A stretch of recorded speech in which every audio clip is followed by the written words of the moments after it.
सभी मित्रों को सादर नमस्ते। आज हम यहाँ पर बीकानेर ज़िले के अंतर्गत लूणकरणसर तहसील के पास ये गांव पड़ता है किसनासर, वहाँ पर आए हुए थे। तो ये राजस्थान का रेगिस्तान का मरुस्थलीय क्षेत्र है। चारों तरफ आप देख रहे हैं खेजड़ी के वृक्ष हैं और यहीं पर हमें घूमते हुए आयुर्वेद की एक विशेष जड़ी बूटी के दर्शन हुए, जिसे हम इंद्रायण कहते हैं आयुर्वेद में। आप देखेंगे चारों तरफ उसके फल बिखरे हुए हैं, कच्चे भी हैं कुछ और कुछ पके हुए हैं, पीले फल हैं। ये एक बहुत विशेष जड़ी बूटी है। जड़ी बूटी का अर्थ है जड़ी अर्थात जड़ वाला हिस्सा, भूमि के अंदर जो हिस्सा होता है उसको जड़ी बोलते हैं, और जो बूटी जो भूमि से ऊपर वाला हिस्सा होता है उसको बूटी बोलते हैं। तो आज हम इस जड़ी बूटी के गुण, धर्म, लाभ और नुकसान के बारे में जानेंगे कि किस प्रकार से इसका प्रयोग करके हम जीवन में आने वाले बहुत सारे दुखों से, जो रोगों के कारण होते हैं, उनसे हम बच सकते हैं। और इनका प्रयोग समय समय पर करें तो उससे बहुत सारे लाभ होकर जीवन को सुखमय बना सकते हैं। आइए इनके बारे में देखते हैं, इसके दर्शन करते हैं कि ये जो फल है ये थोड़ा सा कच्चा है अभी, और पके हुए फल पकने पर ये बिल्कुल पीला हो जाता है और ये एक नारंगी की तरह है। इसको कड़वा सेब भी बोलते हैं। ये तरबूज की प्रजाति का फल है। इसकी बेल भी अगर आप देखेंगे तो ये तरबूज की तरह इसके पत्ते होते हैं और फल भी उसी आकृति का, इस पर धारियाँ होती हैं, तो ये तरबूज की तरह ही होता है। तो ये जो फल है इसका स्वभाव उष्ण है और ये रेचक होने के कारण कब्ज के लिए बहुत ही रामबाण औषधि है। ये बवासीर में भी काम आता है, मूत्राशय में भी इसके लाभ हैं, इस जड़ी बूटी के मूत्र रोगों में, और पकवासे में जो कीड़े हो जाते हैं, पेट के कीड़े हो जाते हैं, उनमें बहुत लाभ करता है। और इसके अनेक लाभ हैं, उनके बारे में हम अभी जानेंगे। तो किसी व्यक्ति के दांतों में अगर कीड़ा लग जाए तो पके हुए फल पर पकने पर, सूखने पर, धूप में जब सूख जाता है तो ऐसे रंग का हो जाता है। उसके अंदर से बीज निकलते हैं, ऐसे बीज।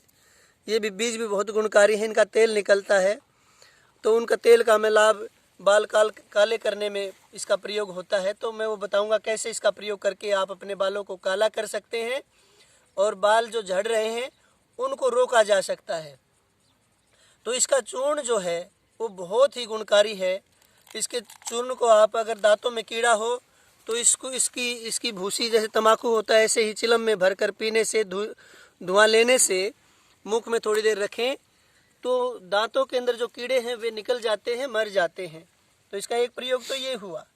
दूसरा, इसके किसी को बहुत लंबे काल से अगर खांसी है, खांसी ठीक नहीं हो रही, धसका है, तो इसके कच्चे फल के अंदर, जैसे ये फल पका हुआ है जो सूखा हुआ न हो, सुराख करके 20 काली मिर्च इसके अंदर रखें, और जब ये सूख जाए कुछ दिन के बाद तो काली मिर्च निकाल कर रोजाना 1 काली मिर्च का शहद के साथ सेवन करने से, नियमित रूप से उनसे काली मिर्च का सेवन करेंगे तो जो लंबे काल से आपको खांसी है वो खांसी चली जाएगी। इसके अलावा अगर आपकी त्वचा पर झाइयाँ, चेहरे पर झाइयाँ पड़ गई हैं, त्वचा का रंग जो स्वाभाविक है वो चला गया है, तो आप इसके फल का रस निकाल कर त्वचा पर नियमित रूप से अगर लगाएंगे तो त्वचा की स्वाभाविक रंगत है वो वापस आ जाएगी।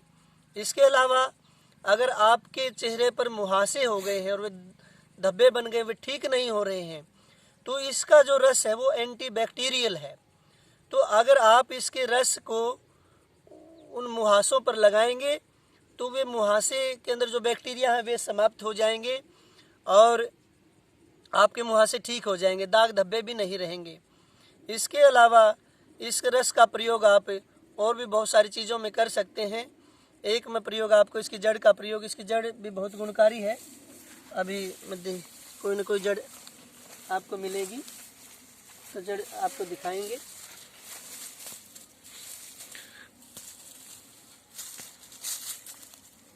जड़ काफ़ी लंबी होती है, मोटी होती है। इसके जड़ के अंदर भी बहुत सारे गुण हैं। अगर इसकी जड़ की आप छाल उतार कर नारियल के तेल में पकाकर किसी को सिर में दर्द रहता है तो आप उसकी नियमित रूप से मालिश करेंगे तो सिर का जो दर्द है वो गायब हो जाता है, सिर का दर्द ठीक हो जाता है। और इसकी जड़ का अगर चूर्ण बनाकर सुखाकर धूप में सुखाकर चूर्ण बनाकर आप सिरके में उसको भिगोकर शरीर में कहीं पर भी सूजन है, किसी प्रकार की सूजन है, गांठ बन गई है, तो उस सूजन के ऊपर नियमित रूप से आप लगाएंगे तो सूजन भी चली जाएगी और वो गांठ भी पिघल जाएगी। तो ऐसे बहुत सारे रोगों में ये काम करता है। इसके अलावा बालों के ऊपर बहुत इसका लाभकारी प्रयोग है। जिसके बाल सफ़ेद हो गए हैं समय से पहले और झड़ रहे हैं, तो उसको इसके बीजों का चूर्ण अभी मैं बता रहा था, तो सूखने पर इसके बीज तरबूज की तरह थोड़े से बीज होते हैं, भूरे रंग के होते हैं, चिकने और थोड़े लंबे।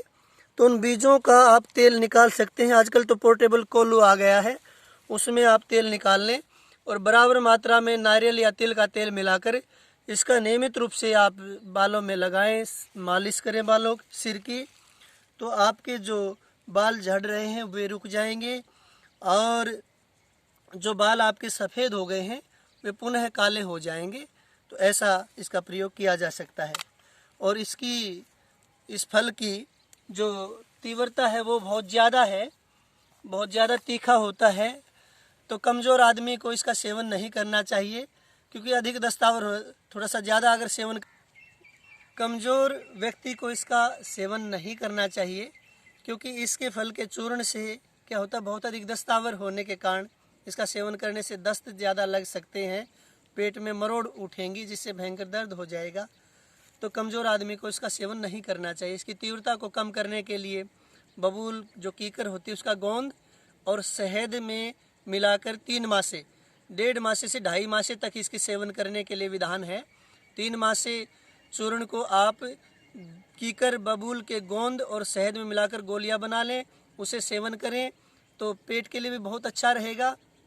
इसके अलावा अगर छोटी पीपली की जड़, और अभी मैं दिखा रहा था, इसकी इंद्रायण की जड़ को मिलाकर इनको पीसकर इनकी गोलियां बनाकर किसी को भयंकर रूप से बवासीर है, चाहे वो दस्तावर रक्तार्स हो या सूखी हो, दोनों प्रकार के बवासीर में ये पारंपरिक घरेलू चिकित्सकीय उपाय है। उसकी आप एक गोली का चने के बराबर, दाने के बराबर गोली बनाएं, उसका सेवन करें तो बहुत सारे लाभ ले सकते हैं। असंख्य इसके लाभ हैं। तो जड़ी बूटियाँ हमारे लिए वरदान है, आयुर्वेद हमारे लिए वरदान है, हमारी आयु को बढ़ाने वाला है। तो उसका हम नियमित रूप से प्रयोग करें और अपने जीवन को सुखमय बनाएं। सभी साथियों को, मित्रों को, भाइयों को, बहनों को, सभी बुजुर्गों को मेरा सादर नमस्ते। आप आयुर्वेद की इन चलचित्रों को, वीडियो को देखते रहें और लाभ उठाते रहें। सभी को धन्यवाद।